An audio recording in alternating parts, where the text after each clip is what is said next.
Kapartner Wela, hindi pwedeng hindi natin itanong yung ating pinag-uusapan kanina before we go on air. Kasi ang daming intentionally, mag-CPA ka. Kasi malaki ang kita dyan. Mahina ako sa numero. Ayun yung tanong kanina. Yun yung pinag-uusapan natin na pwede ba talagang makuha yung interest along the way dun sa numbers? Kasi you were dealing with numbers dito sa profesyong May ito. kakibat na stress.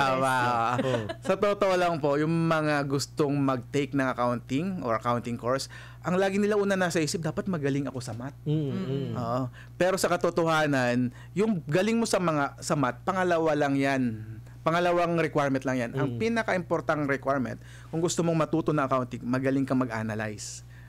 Magaling ka, parang dapat problem solver ka. Oo, logic. Opo, logical thinker ka dapat. Kasi ganun po ang accounting, nag-analyze ka. Hindi ka lang sa accounting, hindi ka lang nagpa-plus minus, nagta-times. Tinitingnan mo rin yung mga information.